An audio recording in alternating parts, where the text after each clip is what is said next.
오늘 이 본문 말씀 가지고 사랑 공동체 진실한 목장이라는 제목으로 함께 은혜를 나누고자 합니다. 우리가 요즘에 건강한 교회 DNA 시리즈를 함께 묵상하고 있는데요. 오늘은 그 세 번째 시간입니다. 여러분 혹시 공포의 외인 구단을 기억하십니까? 아마도 그 연세가 조금 있으시거나 아니면은 저와 비슷한 동시대를 살았던 분들이라면은 당연히 알 수 있는 그러한 팀인데요. 영화로도 한때 만들어졌었습니다. 1980년대 히트했던 만화 제목이 바로 공포의 외인 구단입니다. 주인공인 까치와 또 그 여자친구 엄지가 나오고요. 그리고 마동탁이랑 삼각관계를 이루는 그런 스토리입니다. 지금 살짝 미소 짓고 있는 분들이라면 아마 다들 그 영화와 만화를 기억하시는 분들인 것 같은데요. 사회에서 버림받고 소외됐던 그런 사람들이 손병호 감독을 만나서 외인구단이라는 야구팀을 만들고, 그리고 그들이 지옥훈련을 통해서 아주 세상이 깜짝 놀라는 그런 팀으로 변모한다는 그러한 줄거리입니다.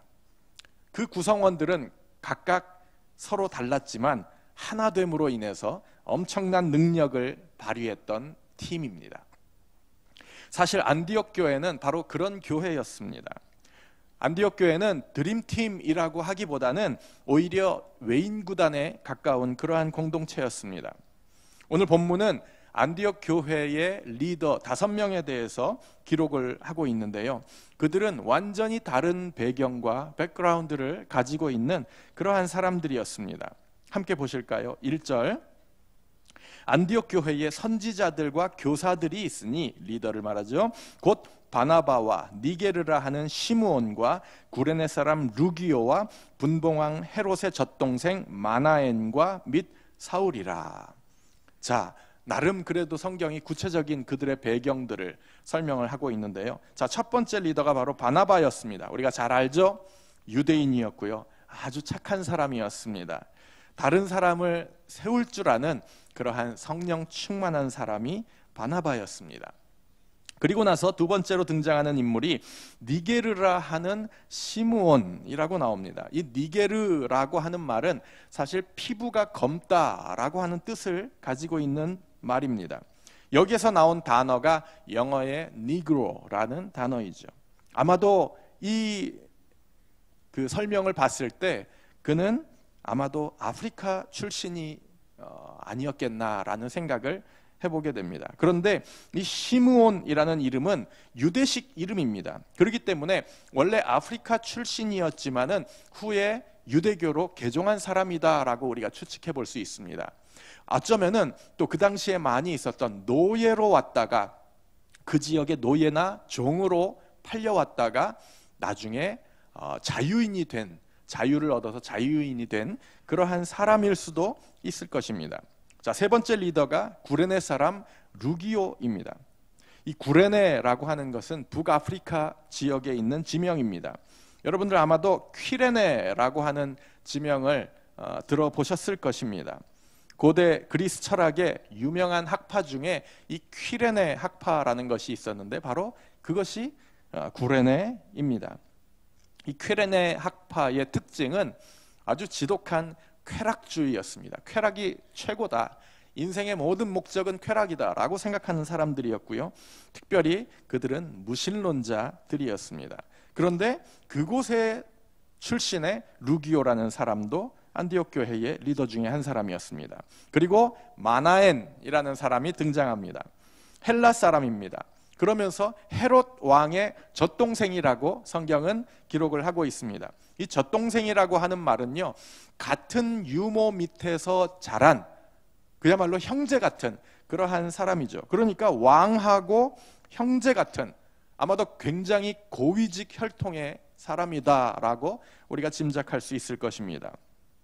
거기다가 마지막 리더 사울, 우리가 잘 아는 후에 사도 바울이 된 사울입니다. 자, 길리기아 다소 출신의 사람이었습니다. 그리고 바리새파 유대인입니다. 아주 뼛속까지 유대인이었었죠. 그러면서도 아주 독특한 로마의 시민권자를 가지고 있는, 로마의 시민권을 가지고 있는 그러한 사람이 바로 사울이었습니다. 이처럼 안디옥 교회 이 5명의 리더는 인종과 문화에 있어서 아주 다양한 배경을 지닌 사람들이었습니다. 그런데 그렇게 서로 다른 사람들이 서로의 그 차이를 뛰어넘어서 하나님이 사용하시는 멋진 공동체, 하나된 공동체를 이루었다고 하는 사실입니다. 사실 우리도, 여기 있는 우리 모여 있는 우리 모두들도 사실은 다 다릅니다. 배경도 다르고요, 고향도 다르고, 성격도 다르고, 출신 지역도 다 다릅니다. 저는 서울에서 자랐습니다. 제가 처음에 이렇게 부산에 왔을 때, 부산에 와서 사역을 하는데 다른 분들이 아유, 저 서울내기 담아내기 그러면서 조금 이렇게 좀 이게 속내를 잘 안 비치더라고요. 저한테 왜 서울내기를 담아내기라고 하는지 저는 잘 모르겠어요. 아마도 이 까도 속을 잘 몰라서 그 담아내기라 그러는 건가, 이런 생각은 한번 추측은 해봤는데, 사실 저는 뭐 그런 사람은 전혀 아닙니다. 오히려 이렇게 속을 그 모르는 사람이 아니라 뭐 금방 이렇게 속이 금방 드러나는 그런 뭐 굳이 비유하자면은 그 우뭇가살이나 아니면은 뭐 해파리 냉채 같은 그런 see-through 아시죠? 예, 그런 사람이 바로 저입니다. 어쨌든 그렇게 다 다른 배경들을 지닌 사람들이 이렇게 모여 있습니다. 그런데 이 다르다라고 하는 것, 서로 다르다라고 하는 것은 이거 결코 단점이 아니라는 사실을 우리는 분명히 알아야 합니다. 이것은 너무나 아름답고 너무나 다양한 하나님의 창조의 질서 안에 들어있는 것입니다.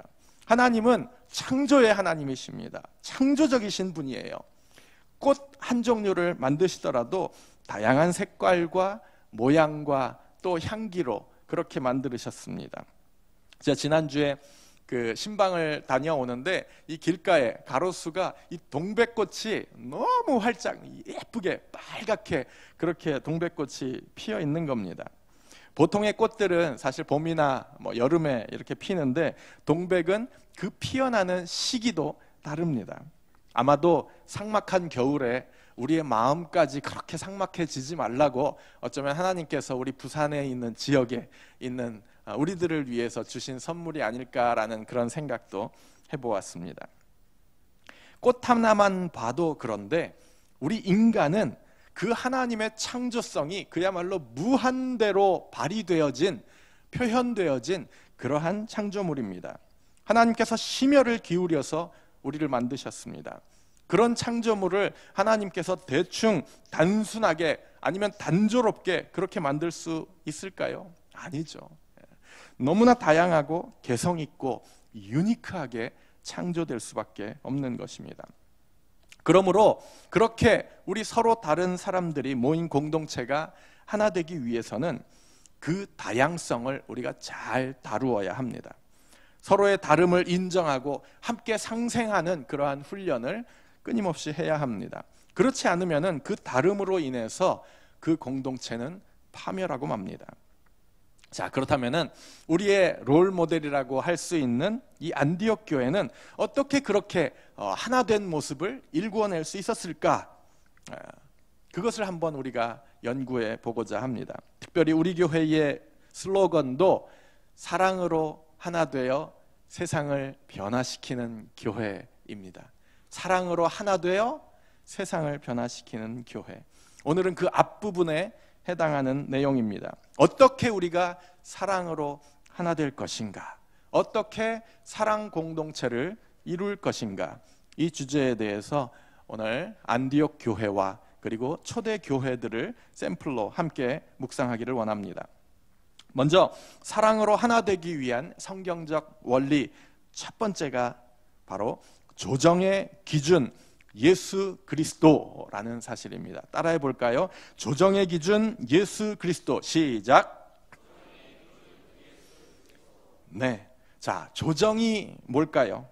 잘못된 부분들을 조절하면서 옳은 방향으로 가는 것이 바로 조정입니다. 가끔 가다 보면은 공동체 안에 항상 자기의 생각만을 남들에게 관철시키려고 하는 그러한 사람들이 있습니다.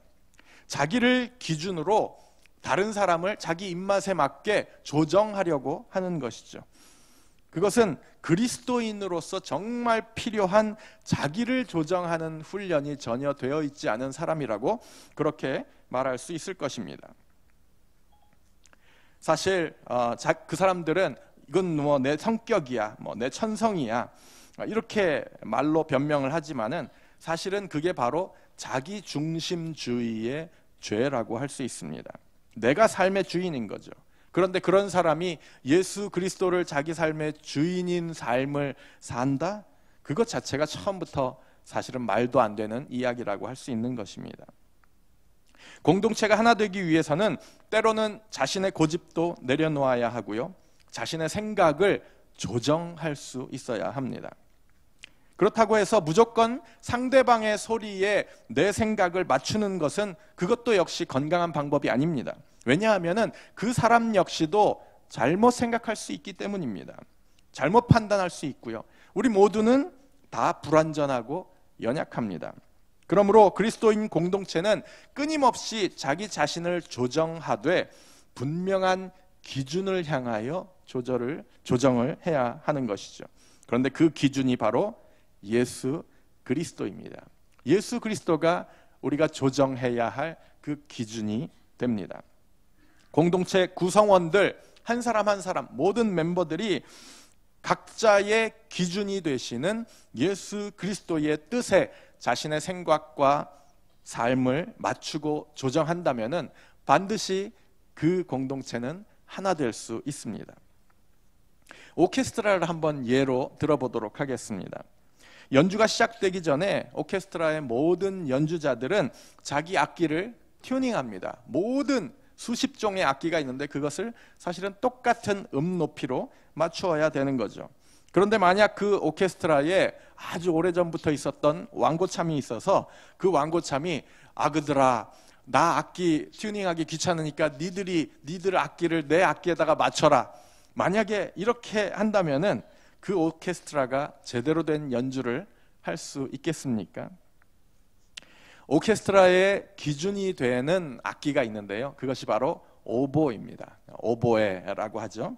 모든 악기들이 온도나 습도에 그러한 영향을 받아서 항상 음이 이렇게 왔다 갔다 합니다. 그런데 이 오보는 항상 거의 일정한 그러한 음을 유지합니다.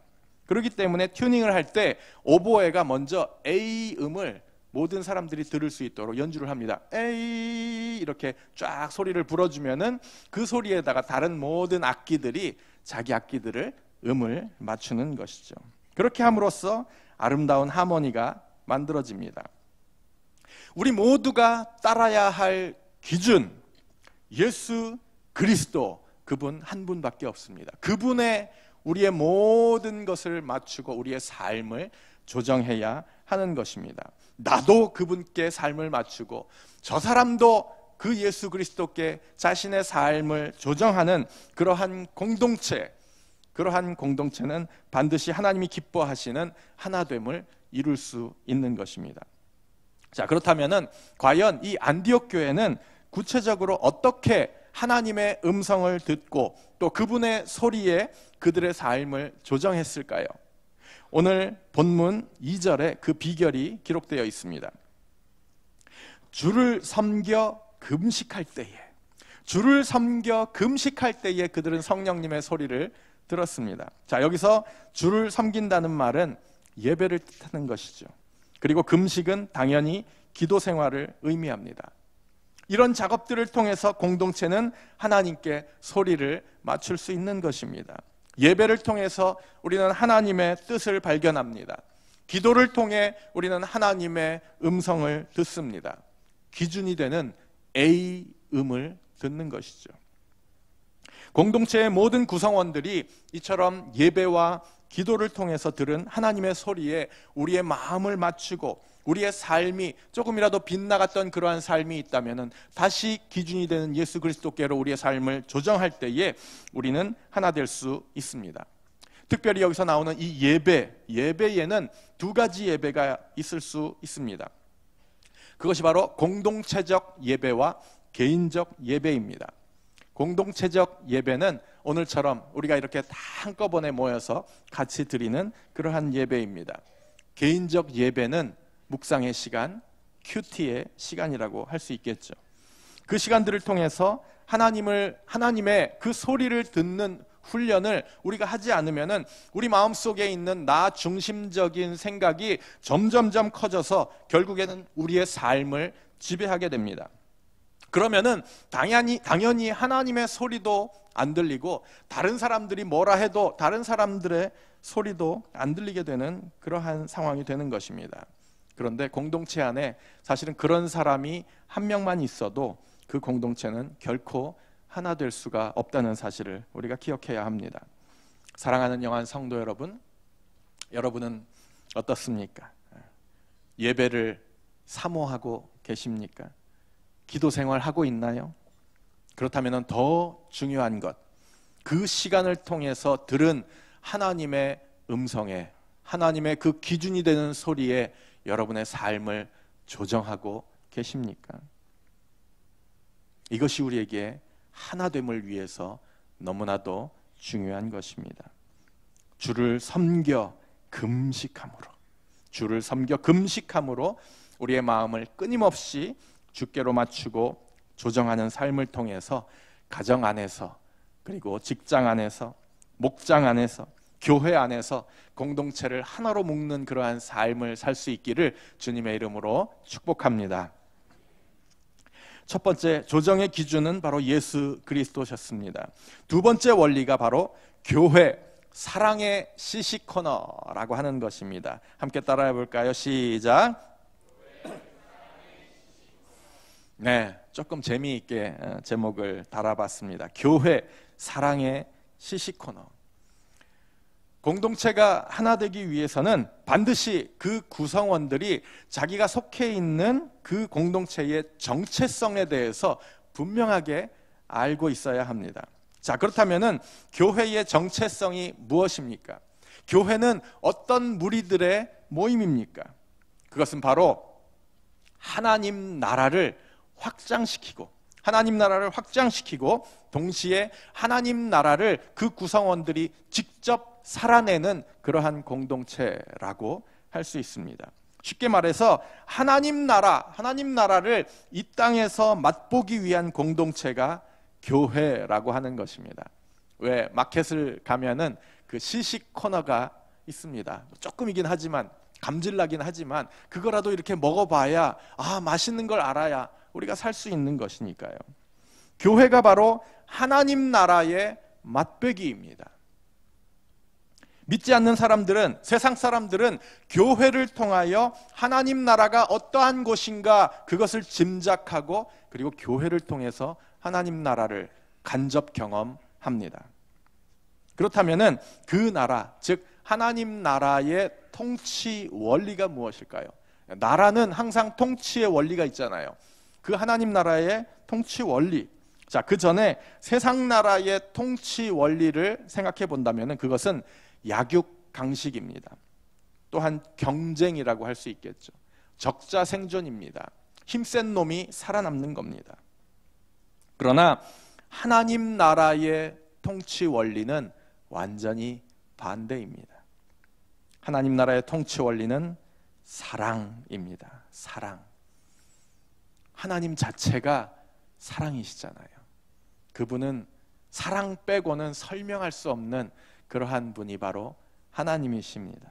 그래서 세상으로 하여금 하나님이 어떤 분이신지를 알게 하기 위해서 하나님은 이 땅에 교회를 남겨두셨습니다. 그래서 세상은 교회를 통해서 하나님 나라를 맛보고 하나님의 사랑을 목격하고 하나님의 사랑을 간접 경험합니다. 그러므로 교회는 서로 사랑하는 공동체가 되어야 합니다.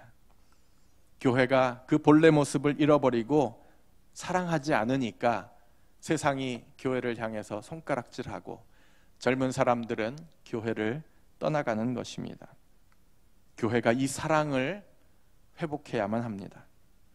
그런데 이 감사하게도 안디옥 교회는 이 교회의 정체성이 분명한 공동체였습니다. 우리의 표어인 사랑으로 하나 된 그러한 공동체였습니다.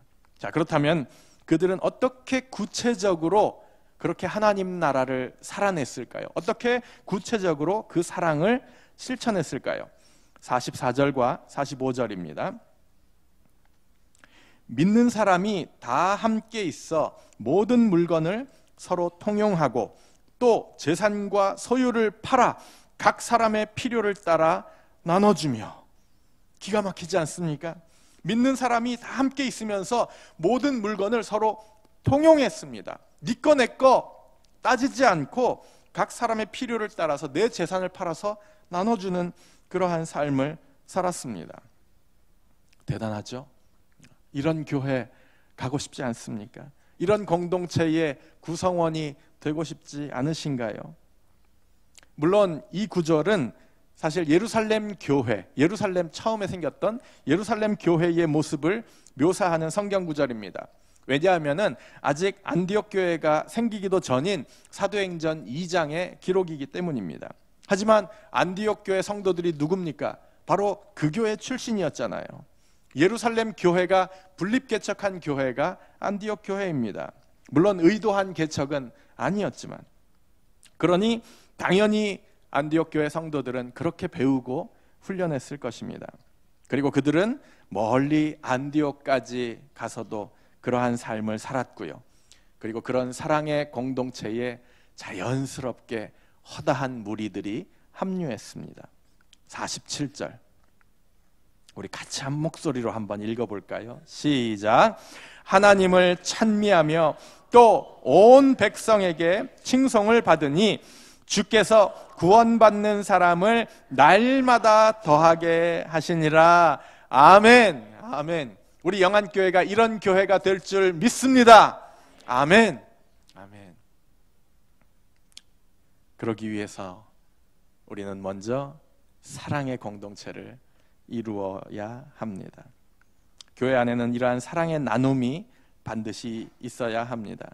시간을 나누고 물질을 나누고 우리의 에너지를 나누고 사랑을 나누는 공동체, 이것이 바로 건강한 교회가 지녀야 할 DNA이라고 할 수 있습니다. 자, 그렇다면은 이 시점에 우리는 진지하게 질문을 해보아야 합니다. 어떻게 나를 끊임없이 조정할 수 있을까? 두 번째 대지였던 어떻게 현재의 삶에서 하나님의 사랑을 다른 사람들에게 맛보여줄 수 있을까? 어떻게 지금 21세기인데 성경에 나와 있는 그 1세기 교회의 모습을 현재에서 구현해낼 수 있을까? 이러한 질문들이 당연히 나오게 되는데요. 그 해답이 바로 세 번째 대지의 제목이 됩니다. 그것이 바로 진실한 공동체 목장교회입니다. 너무나 중요한 부분입니다. 따라해 봅시다. 진실한 공동체 목장교회. 한 번 더 다시 시작. 진실한 공동체 목장교회. 아멘. 이것이 바로 건강한 교회의 핵심입니다. 목장교회 또는 목장이라고 짧게 말할 수 있겠죠. 여기에 모든 궁금증과 모든 질문에 해답이 들어 있습니다. 왜 교회가 건강을 잃어갈까요? 왜 초대교회는 사람들의 칭송을 받았다 그랬는데 지금의 교회는 세상의 손가락질을 받고 있을까요? 그것은 아주 단순합니다. 교회가 원래 본래의 모습을 잃어버렸기 때문입니다. 교회는 원래 집에서 모였습니다. 교회는 원래 집에서 모였어요. 우리는 교회 그러면은 흔히 이 예배당, 이 건물을 생각을 하지만 사실 그것은 4세기 이후에 로마의 기독교가 공인이 되면서 그 이후에 또 교회가 점점 대형화되던 그 시기에 생겨난 아주 잘못된 그러한 고정관념입니다. 아마도 우리 영안교회 성도님들이라면은 귀에 못이 박히도록 들은 그러한 말씀일 텐데요. 교회는 건물이 아니라 사람입니다. 사람. 그리스도를 믿는, 그리스도를 따르는 그러한 무리가 바로 교회입니다. 그리고 특별히 초대교회 때는 그 무리들이, 그 믿는 무리들이 집에서 모였습니다. 자, 한번 볼까요? 골로새서 4장 15절. 라오디게아에 있는 형제들과 눈바와 그 여자의 집에 있는 교회에 문안하고, 그 여자의 집에 있는 교회에 문안하고. 자, 사도 바울이 문안 인사를 하는데 이런 말씀이 나왔습니다. 자, 어떻게 집에 교회가 있지? 이렇게 생각한다면 우리도 벌써 그런 고정관념이 있는 것입니다. 그런데 이 교회를 무리, 예수 그리스도를 믿는, 따르는 무리라고 바꿔 읽으면 이해가 됩니다. 그 여자의 집에 있는 믿는 사람들의 무리에게 문안하고, 이렇게 되면 충분히 이해가 되는 것이죠. 자, 그런데 어쨌든 그 시대에 집에서 모였다고 그렇게 기록하고 있습니다. 고린도전서 16장 15절. 이 외에도 사실은 그런 자료는 성경 안에 너무나 많이 있습니다. 근데 그 중에 몇 개만 제가 발췌한 것입니다. 고린도전서 16장 15절. 형제들아, 스데바나의 집은 곧 아가야의 첫 열매요, 또 성도 섬기기로 작정한 줄을 너희가 아는지라. 스데바나의 집이 아가야의 첫 열매라고 기록합니다. 아가야 지역에서 첫 번째 교회가 바로 스데바나의 집에서 시작됐다고 하는 것입니다. 자, 그러면은 그 스데바나는 누구였을까요? 그 말씀해 보니까 성도 섬기기로 작정한 목자라고 할 수 있는 것이죠. 또한 웬만한 크리스찬들이라면은 이름만 대도 아는 유명한 초대교회 평신도 부부가 있는데요. 그들이 바로 브리스가와 아굴라 부부입니다. 그들도 사실은 목장교회의 목자들이었습니다. 로마서 16장 3절에서 5절. 이 말씀은 사도 바울이 로마에 있는 교회들에게 편지하면서 이 브리스가와 아굴라 부부, 그들이 얼마나 나에게 있어서 큰 힘이 되는 동역자인지를 그렇게 소개하고 그들에게 안부를 전해달라고 부탁하는 그러한 내용인데요. 자, 너희는 그리스도 예수 안에서 나의 동역자들인 브리스가와 아굴라에게 문안하라. 그들은 내 목숨을 위하여 자기들의 목까지도 내놓았나니 나뿐 아니라 이방인의 모든 무리도 그들에게 감사하느니라. 또 저의 집에 있는 교회에도 문안하라. 브리스가와 아굴라 집안에 있는 사람들, 믿는 사람들에게도 문안하라, 이렇게 기록을 하고 있습니다. 원래 이 브리스가와 아굴라는 그 사도 바울이 고린도에서 전도할 때 텐트 메이커로서 같이 동역하던 그러한 평신도 부부입니다. 그런데 지금 그들이 로마에까지 가서 자기 집을 오픈해서 교회를 세운 것입니다. 그야말로 사도 바울이 가장 사랑하는, 목숨같이 사랑하는 그러한 목자 부부였다고 할 수 있을 것입니다. 자, 그리고 오늘 본문 46절. 날마다 마음을 같이하여 성전에 모이기를 힘쓰고, 자, 성전에 모이기를 힘쓰고, 그리고 나서 집에서 떡을 떼며 기쁨과 순전한 마음으로 음식을 먹고. 자, 두 가지 장소가 나옵니다. 성전과 집이 나왔습니다. 이것이 바로 초대교회 본래의 모습이었다고 하는 것입니다. 성전에서 모두가 함께, 지금처럼 함께 모이는 모임이 있었고요, 동시에 집에서 떡을 떼고 그들의 삶을 나누는 작은 단위의 소그룹 공동체가 있었다고 하는 것입니다. 목장이죠. 목장교회입니다. 그리고 그들은 서로의 물건을 통용하고, 왜냐하면 각자 집에서 모이니까 그 집 사람이 어떻게 사는지 다 알잖아요. 그 안에서 소그룹으로 함께 모이니까 이렇게 대그룹으로 모였을 때는 할 수 없는 그러한 깊은 삶의 이야기까지 서로 나누게 되면서 그들의 사정을 너무나 잘 알게 되는 거죠. 그러니 당연히 서로의 물건을 통용하고 각 사람의 필요를 너무나 잘 아니까 그것에 따라서 나누는 진짜 가족 같은 삶을 살았다고 성경이 기록합니다. 그리고 그 결과로 교회는 세상 사람들에게 칭송을 받았습니다. 우리가 꿈꿔야 할 교회의 모습입니다. 우리가 다시 회복해야 할 교회의 본래 모습입니다. 초대교회는 함께 모이는 예배와 소그룹으로 모이는 그 목장이 전혀 그 어떤 것이 무게가 더하다 덜하다 할 수 없을 정도로 동일하게 중요한 그러한 교회였다고 하는 것입니다. 오늘 첫 번째 대지가 내용이 뭐였습니까? 자신을 끊임없이 조정해야 한다고 제가 말씀을 드렸습니다. 만약에 목장에 속해 있지 않으면, 아니 목장에 속해 있다 하더라도 목장에 서로 깊게 연결되어 있지 않으면은 자기 자신을 조정해야 할 필요조차도 느끼지 못합니다. 주일날 교회만 왔다 갔다 하면은 사실 그 사람들하고 부딪힐 일이 뭐가 있겠습니까? 나는 그저 조정 안 해도 되는 그런 사람인가 보다 이렇게 착각하면서 계속 그 수준으로 살아가게 되는 것이죠. 목장 속에 깊숙이 들어가서 나의 삶을 투명하게 오픈하고, 그리고 목장 식구들과 깊은 관계를 쌓아가면서 그때 나의 부족한 부분도 드러나게 되는 것이고요. 내가 조정해야 할 부분이 바로 이런 부분이구나, 이런 것들도 느낄 수 있게 되는 것입니다. 그러면서 목장 안에서 성장이 일어나는 것이죠. 다시 말씀드리면은 목장이 아니면, 목장 속에 여러분들이 깊이 연결되어 있지 않으면 성장도 불가능하다라고 하는 것입니다. 두 번째 대지가 뭐였죠? 하나님 나라의 통치 원리인 사랑을 맛보고, 그리고 그런 사랑의 삶을 직접 살고 실천해야 된다고 말씀을 드렸습니다. 그런데 사랑은 반드시 대상이 있어야 합니다. 그런데 목장 안에 그 사랑의 대상이 있습니다. 목장교회를 통해서 형제가 깊이 연결되게 되면은요, 서로의 아픔과 서로의 필요를 알게 되죠. 그리고 그때 비로소 내 것을 내 거라고 고집하지 않고 나누고 통용하는 삶을 살 수 있습니다.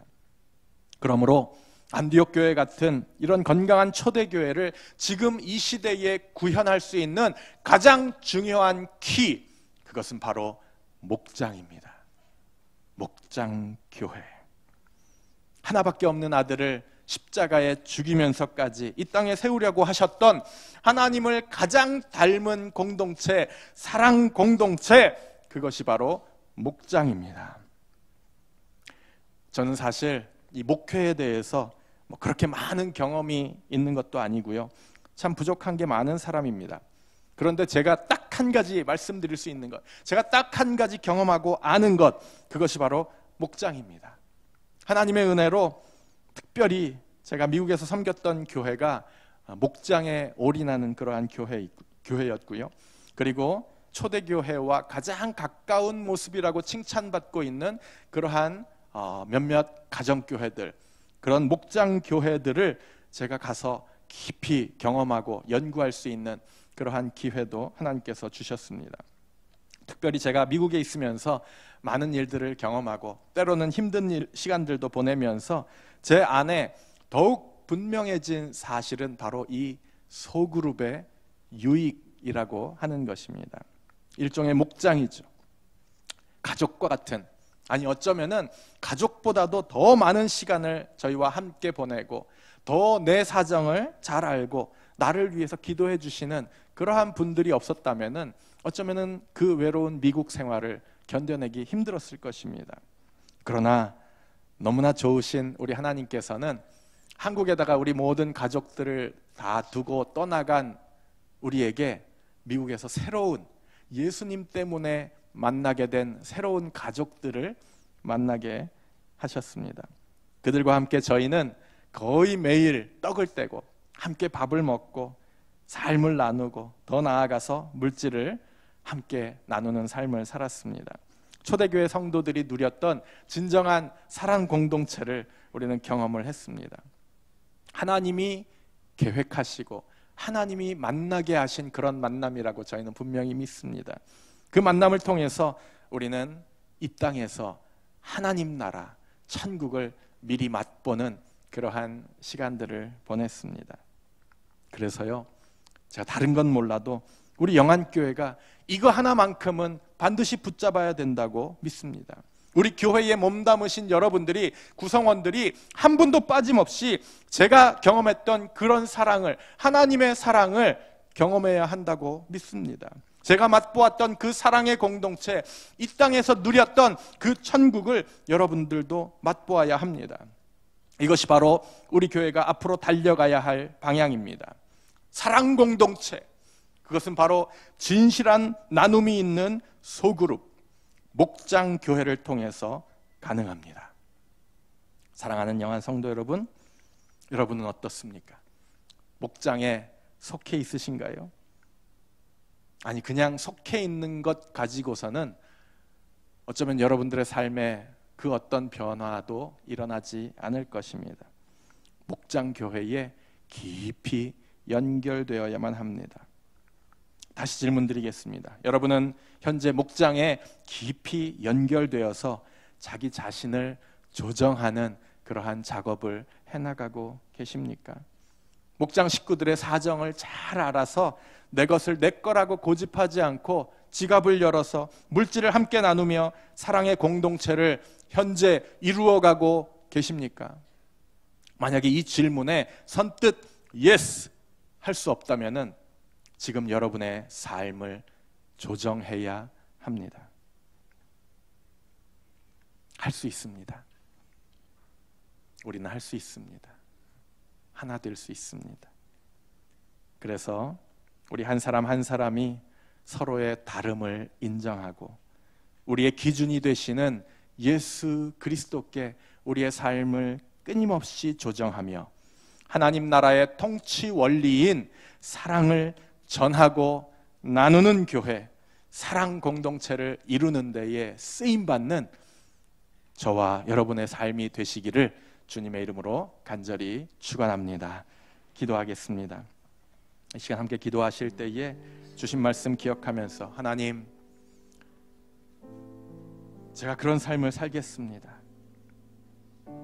나의 삶의 조정의 기준 되시는 예수 그리스도에 내 삶을 맞추고 조정하는 삶을 살겠습니다. 또한 교회가 하나님 나라를 맛볼 수 있는 그러한 공동체인데 내가 바로 그 역할을 하겠습니다. 결단하는 삶을 살기를 기도하기를 원합니다. 또한 목장교회를 통하여 우리 영안교회 주신 이 목장, 건강한 소그룹 공동체인 이 목장을 통하여 우리 교회가 초대교회를 이루는데, 건강한 신약교회를 이루는 데에 하나님 내가 쓰임받겠습니다 라는 결단하는 마음으로 우리 합심해서 함께 기도하며 나아갑시다. 하나님 감사합니다. 하나님 오늘 아침 말씀을 통해서 우리의 만남을 다시 한번 기억하게 하시고 우리 무리의, 우리 공동체의 존재 이유와 정체성을 다시 한번 기억하게 하시니 감사합니다. 하나님, 우리가 그런 삶을 살기를 원합니다. 끊임없이 우리의 삶을 조정하며 예수 그리스도께로 우리의 삶을 맞추면서 교회가 사랑의 공동체를 모습을 회복할 수 있도록, 그것을 위해서 목장이 우리 교회 다시 한번 살아날 수 있도록 아버지 하나님 함께하여 주시옵소서. 하나님의 모든 삶이 우리 한 사람 한 사람이, 우리 구성원들이 쓰임받는 우리 모두들 될 수 있도록 아버지 하나님 함께하여 주시옵소서. 우리 모든 마음의 결단을 주님 앞에 올려드립니다.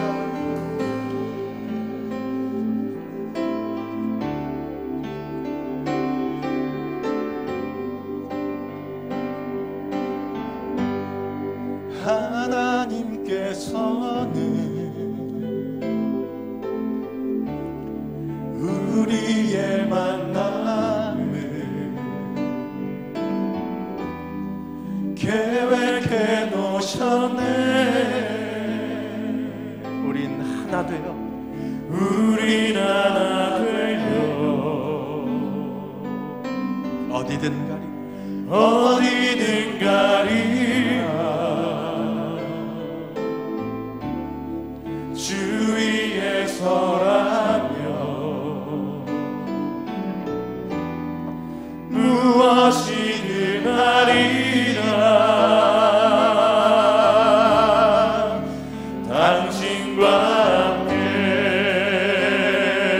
우리 자리에서 일어나서 우리는 우리는 하나 되어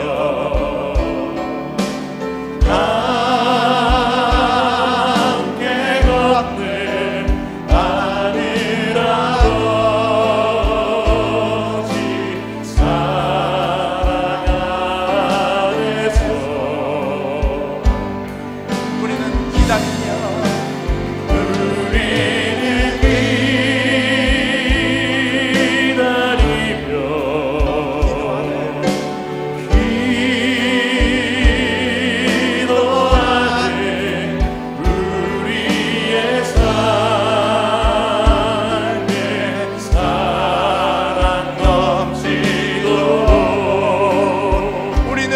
하나 되어 함께 걷네. 우리는 하나 되어 함께 걷는 하늘 아버지 사랑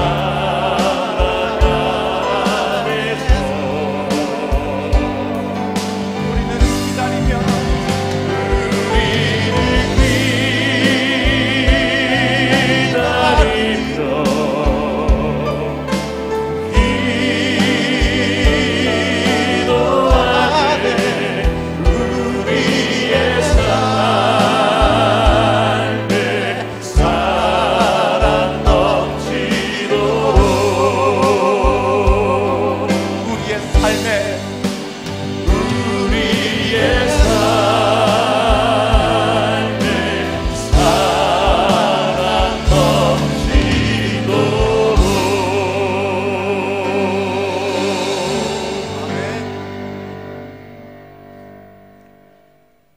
이제는 우리 주 예수 그리스도의 은혜와 하나님 아버지의 그 놀라우신 사랑하심과 성령의 함께 하시는 은혜가 이 자리에 머리 숙인 모든 하나님의 백성들 위해 이제로부터 영원토록 함께 하시옵기를 살아계신 예수님의 이름으로 간절히 축원하옵나이다. 아멘.